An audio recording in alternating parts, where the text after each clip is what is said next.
Tears of a Dead Man by J.T. Lawrence. What seems to be the problem? Asks the doctor. He's young, too young, and he's wearing an expensive scarf. 2 clues that he doesn't really know anything. I'm not saying he didn't go to med school. I'm not saying the certificates on the wall are fake. Mr. Rohandran, he says, what can I help you with today? I stare at the paisley pattern on the green silk wound around his neck. It reminds me of a snake. I heave my eyes up to his. I think I'm dead, I say. Dr. Folly. Folly? Really? And he expects me to take him seriously as a man of science. But there is his surname up on the wall, in gold, and I suppose there is no arguing with that. Dr. Folly purses his lips, and his Adam's apple moves up and down. It's a knobbly one, and it makes me wonder how he gets such a clean shave over that jagged rock of cartilage. Makes me wonder how he, in a hurry for a medical conference, doesn't slip and cut the whole thing off and bleed to death in his luxurious ensuite bathroom. You think you're dead? Why is he repeating after me? Does he think he misheard? Does he think I said, I think I'm deaf? Yes, I say. I think I am dead. His dark eyebrows link together. He's got a deep frown for a man of such a tender age. All right, he says, tilting his head slightly. What makes you think that? Can you do the exam? I ask. Do the physical examination and then we'll talk later. Dr. Folly blinks at me. All right, he says again. He taps his stethoscope with a manicured finger, then places the cold disc, a silver-grey planet, on my chest. He's still frowning. Breathe in, he says, and I do. Breathe out. The air leaves my chest in a rush. My lungs still work. They still balloon and shrink, but it's dead air. Dr. Folly listens as I examine the creases in his forehead. There aren't very many, not compared to mine anyway. My skin is a stinking shroud, a roadmap to nowhere etched in dead leather. He removes the planet from my chest and shrugs his stethoscope back around his neck. You see, I say, buttoning up my shirt. Dead inside. Mr. Rohandran, he says, as far as I can tell, you're very much alive. I'm incensed. I'm tired of doctors who think they know more about my body than I do after an examination that took less than 60 seconds. What kind of a medical exam was that? You're breathing, Mr. Rohandran, says the man. It's dead air, I say. It's not reaching my bloodstream. And your heart is beating. Don't you think I'd know if my heart was beating? I lie awake at night, clutching my chest, hoping for a heartbeat, willing it to pulse, but it does not comply. Dr. Folly offers me his stethoscope, but I wave it away. I won't fall for his doctor's tricks. I refuse to be mesmerized by a planet on the end of a string. He sits down on his chair and swivels it to face me directly. What do you want from me, then? A death certificate, I say. He doesn't break eye contact. Why? I'm ready to move on. My body will be stuck here until I pass into the next world. Who knows if there is a next world? Not me. But either way, I'm tired of living in a dead man's limbo. Mr. Rohandran, you are living and breathing. Dead men can't walk into doctors' offices. I realize it defies logic, I say, but that's how things are sometimes. Do you want to die? I blink at him. His question comes 2 weeks late. 2 weeks ago, I took a toaster into the bath with me because I wanted to die. I'd rather be alive now, but it's too late.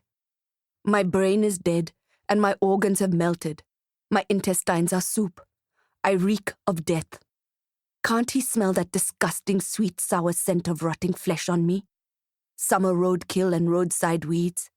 Ishana's perfume. I can't escape the stench. It's in my nostrils all the time. I want to be with other dead people, I say. I would go ahead and bury myself if I wasn't afraid of closed spaces. Instead, I bought an expensive mahogany coffin and keep it in my lounge at home. When I get anxious, I run my hands over the polished wood, and that makes me feel better. "Tell me how you feel," says the doctor, pushing his neat spectacles up the bridge of his nose.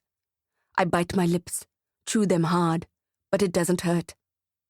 "Numb," I say, as if my body is fading away. "Like a ghost?" My eyes snap into his. How does he know? "Yes, like a ghost." "You've lost your appetite," he says. I know my face is gaunt. My skeleton is emerging because I am dead. That is the way it goes. "There is no point in eating," I say, "when you're dead."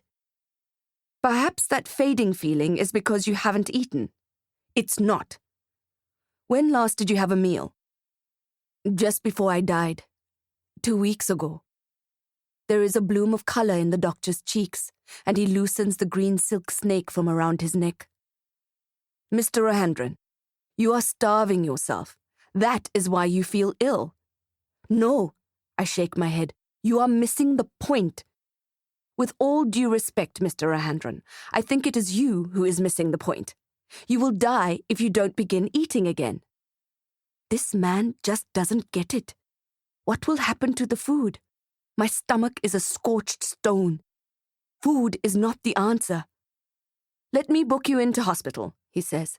"You don't have to eat anything. We'll give you an IV until you feel better. Perhaps you just need some rest." I hear my wife's voice calling me, I say. Even though she lives 3,000 miles away, it's like she's in the next room. "Your wife? Did she leave you? Is that what... She went home to India. Is that perhaps what has caused this... episode?" I don't reply. "Do you have a history of depression, Mr. Rahandran? A bipolar diagnosis? Do you have a psychologist?" "What good is seeing a psychologist?" I ask him. "My brain is dead. I'd rather sit in a graveyard." It's not a throwaway figure of speech. Graveyards are the only place I feel comfortable. Leaning against a tombstone is even better than spending time in my lounge with the lacquered casket. It's less lonely. I was even thinking that a morgue would be a good place to be, but, again, I worry about the claustrophobia of those pull-out fridge beds. "Would you give me permission to phone your wife in India? We can discuss the situation with her. Perhaps we can gain some perspective, or perhaps she'll come back to see you." "Eshana won't believe you," I say. "She won't believe that I am dead." He looks at me, abrading my numb skin with his focused gaze. "You died 2 weeks ago?" "Yes," I say. "I'm just waiting for the rest of my body to catch up." "Catch up?" "Shrivel up and reveal my skeleton." "And your wife is... alive?" I have to think about this. Yes, she is alive. I think she is alive. "If I type her name into my computer here," he says, motioning to the silver laptop on his desk, "will her death notice come up?" I have to think about this one. "Is your wife really in India, Mr. Rahandran?" "That's where I like to picture her," I say. I see Eshana wearing a saffron sari, and there are marigolds, their petals edged with flames. But she's not standing and smiling. She's lying down on a timber raft with her eyes closed, her arms crossed at her chest. She's covered in flowers of fire. Seeing the flames in my mind's eye causes my own chest to burn, and I strike it hard and cough. My lungs will soon be melted too, and maybe then I'll get that death certificate.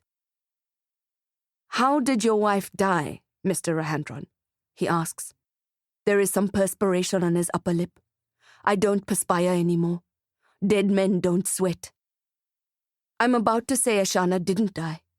Eshana is alive. But then I see her, as if she is in the room with us, and the bright yellow sari blasts us with its saffron light. Then she's on the raft again, buried in marigold petals and sweet smoke. Then she's lying in that coffin I bought, her skin melting away more each day, filling the air with the stench of regret. the smell I can't escape. Tears roll down my face. Tears from where? Who knows how a dead man can cry, but there is no denying the warm splashes on my hollow cheeks. Dr. Folly stands up and moves closer to comfort me, but I hold up a hand for him to keep his distance. I weep into the crook of my bony arm. There's nothing saltier than tears of a dead man. Ishana was the one who took the toaster into the bath with her. I was too late. I couldn't save her, but I died trying. The end.